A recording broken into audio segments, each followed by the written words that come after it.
дуруд имрӯз 16 сентябр чҳоршанбе нашри навбатии барномаи иттилоотии хабарҳои ин соатаро мустақиман рӯи мавҷи радиои муҳоҷир мешунавед.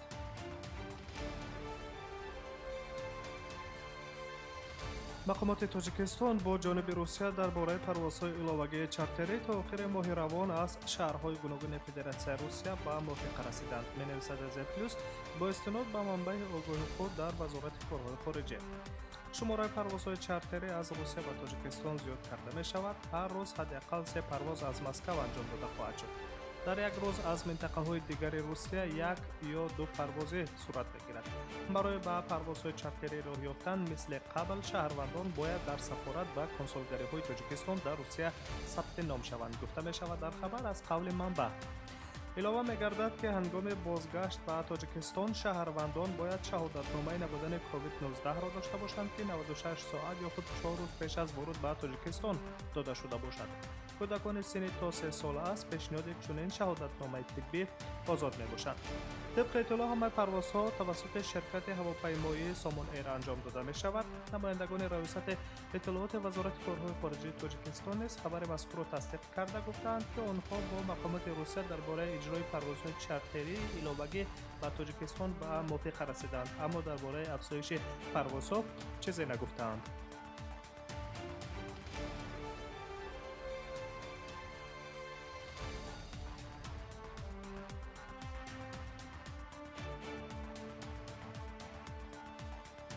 дар идомаи хабарҳои парвозҳои чартерӣ аз 17 сентябри соли ҷорӣ ширкати ҳавопаймоии Узбекистон ҳаво уйларӣ фурӯши чиптаҳои ҳавопаймо барои парвозҳои чартериро дар хатсайри Москав-Тошканд аз рӯи принсипи фурӯши озод оғоз мекунад.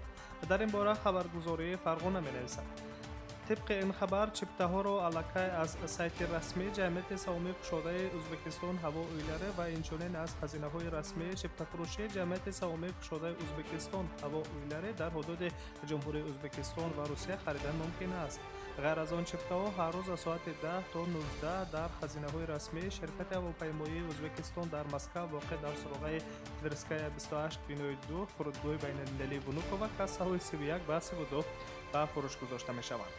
یادآور می‌شویم که از این پیش جانب قرقیزستان نیز اعلام داشته بود که فروش چپته‌های هواپیمایی بدون ثبت نام در سفارتخانه صورت می‌گیرد و شهروندان خواهشمند می‌توانند چپته‌ها را در مسیر مسکو بیشکک مسکو از خزینه‌های رسمی شرکت‌های هوانوردی قرقیزستان در روسیه دسترس کنند.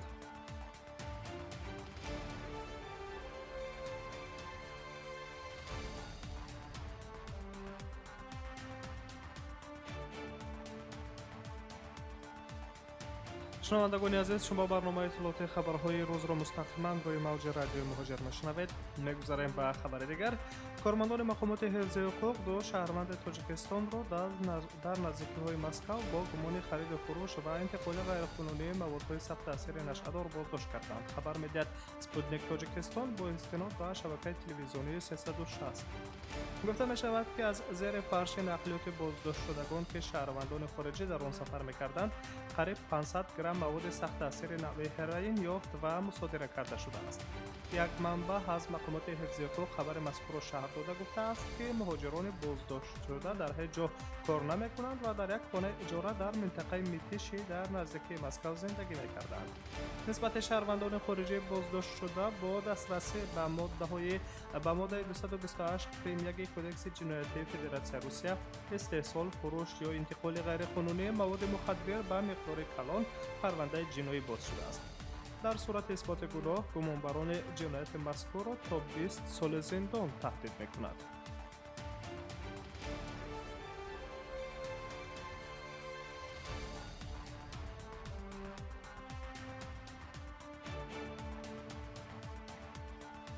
мавзӯи дигар. кишварҳои узви созмони паймони аҳдномаи дастаҷамъӣ дар ҷумҳурии Беларус тамрини дастаҷамъӣ мегузаранд ки дар он низомиёни қувваҳои мусаллаҳи Тоҷикистон, Русия, Беларус, Арманистон, Қазоқистон ва Қирғизистон ширкат хоҳанд кард. хабар медиҳад хадамоти матбуоти вазорати мудофиаи Русия. чорабиниҳои тактикӣ дар давраи аз 12 то 16 октябри соли ҷорӣ ба нақша гирифта шудаанд. ҷумҳурии Беларус ки мизбони ин чорабинии ҳарбӣ мебошад, низомиёни хориҷиро дар машқгоҳи саҳроии Лос-Видо қабул мекунад. هدف اساسی تمرین‌ها عملی‌سازی عملیات صلح‌جویانه از جانب نیروهای کشورهای عضو سازمان پیمان امنیت دسته‌جمعی گفته می‌شود.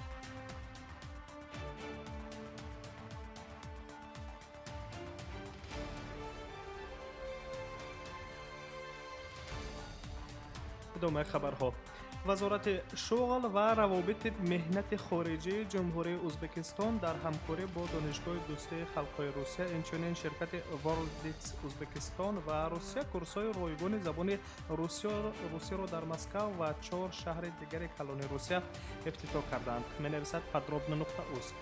غیر از آن مهاجران مهنتی می توانند کسب‌هایی را که در بازار مهنت با طلبات زیاد است کاملا رایگان از خود کنند. لایحه به آنهایی که در فدراسیون روسیه کار می‌کنند در 5 شهر کلان کورس‌های آموزشی یک ماهه در دایره 72 ساعت و 2 ماهه 144 ساعت به راه مانده می‌شود. کورس‌ها در 3 سمت زبان روسیه، تکمیل اختصاص و استفاده کسب نو در شهرهای مسکو، سنت پترزبورگ، قزان، یکاترینبورگ و نوسیبیرسک عملی می‌گردند. در مورد تکمیل اختصاص مهنتی، ترینینگ ها در ساحه خدمت رسانی، ساختمان و تکنولوژی های کامپیوتری نیز گذرانیده می شود. برای راحت حضور در درس ها هم روزانه و هم شام از ساعت 19 تا 22 نیز در نظر گرفته شده است. غیر از این در مرکزهای تعلیمی خوابگاه ها تشکیل کرده می شوند که نفران نیازمند هم در آنجا اقامت و هم کسب می آموزند. معلوم است که تمام خراجات تحصیل و منزل از حساب فوند دستگیری و حمایت حقوق و منفعت های شهروندان خارجی ازبکستان پرداخت کرده می شود. تشکیل کنندگان قید می کنند که پس از به اتمام رسانیدن روند تعلیم، ختم کنندگان شناسنامه ملکه ها را از روی استانداردهای بازار مهنت با نشان دادن سطح تخصص خود صاحب می گردند.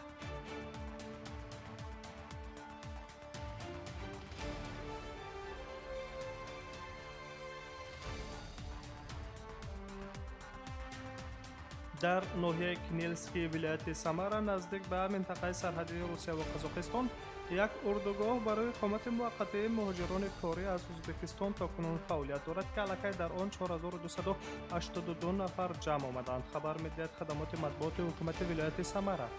قید کرده می شود که در اردوگاه خیمه های معموری و طبی موجودند. آب تامین کنی، سودای برونی، خوراکواری و اعمال‌های نیاز اولیه به راه مانده شده است. به خاطر هم شهروندان خارجی و هم ساکنان محلی از جانب مقامات مسئول تامین کرده می شوند. یگان ویرانکنی ترتیبات جمعیتی تاکنون به قید گرفته نشده است. گروه فوری کارمندان پلیس خدمات نجات‌دهی، حالت‌های فوق‌العاده و یاری طبی در نزد اردوگاه مهاجران ازبکستانی به طور شبانه روزی نوبت‌داری می‌کنند. قطارهای صادراتی به تاشکند اینچنین در ولایت‌های نوسیبیرسک نیز تشکیل کرده شده است. غیر از این حرکت هوایی از فرودگاه‌های مسکو، قزان، رستاولابیدون، سنت پترزبورگ، یکاترینبورگ و نوسیبیرسک نیز عملی می‌گردد. طبق خبر داده شده بود از ماه می به این سو بیش از 8500 شهروند ازبکستان از ولایت سمارا به وطنشان برده شدند که بیش از نصف آن توسط نقلیات زمینی انتقال یافتند. روزهای 12 و 14 سپتامبر بیش از 15000 نفر با قطار به ازبکستان فرستاده شدند. انتظار می رود که قطار نوبتی 19 سپتامبر از سمارا به سمت ازبکستان به حرکت درآید.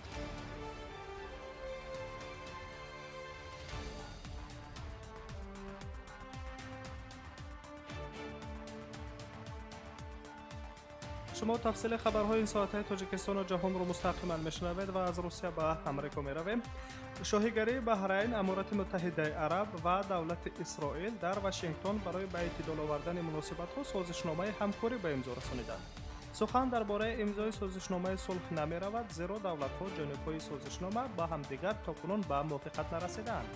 اما دونالد ترامپ پرزیدنت آمریکا این نقطه را قدم اول در راه رسیدن صلح میان شاهیگری بحرین، امارات متحده عرب و دولت اسرائیل نامید. این مراسم روز 15 سپتامبر در کاخ سفید برگزار شد. در آن پرزیدنت ایالات متحده آمریکا دونالد ترامپ، سروزیر دولت اسرائیل بنیامین نتانیاهو، وزیر کارهای خارجه امارات متحده عرب شیخ عبدالله ابن زاید آل نهیان و وزیر کارهای خارجه دولت بحرین عبداللطیف از زایانی شرکت ورزیدند. طبق سازشنامه ها دولت اسرائیل تمدید صاحب اختیاری خود را به نقطه های اهالی نشین یهودی در ساحل غربی دریای اردن باز می دارد. سروزیر دولت اسرائیل بنیامین نتانیاهو امضای سازشنامه را تاریخی نامید و اظهار امیدواری کرد که آن راه صلح را با دیگر کشورهای عربی باز می‌کند. اینچنین به نزاع بین قومی عرب و اسرائیل خاتمه می‌دهد. دونالد ترامپ گفت که شاید پس از چند مدت 5 یا 6 کشور دیگر عربی با سازشنامه همراه شوند، اما در این مورد پرزیدنت آمریکا از کشورهای مشخص نام نبرد. پیشتر از این دولت اسرائیل و امارات متحده عرب با میانه‌روی پرزیدنت ایالات متحده آمریکا دونالد ترامپ درباره کاملا و اعتدال آوردن مناسبت‌ها و افتتاح پرواز هوایی بین کشورهای یکدیگر به موافقه رسیدند. بعدتر هیئت اسرائیل اولین سفر رسمی خود را به امارات متحده عرب انجام دادند که این خشم چند از کشورهای عربی دیگر را به بار آورده بود.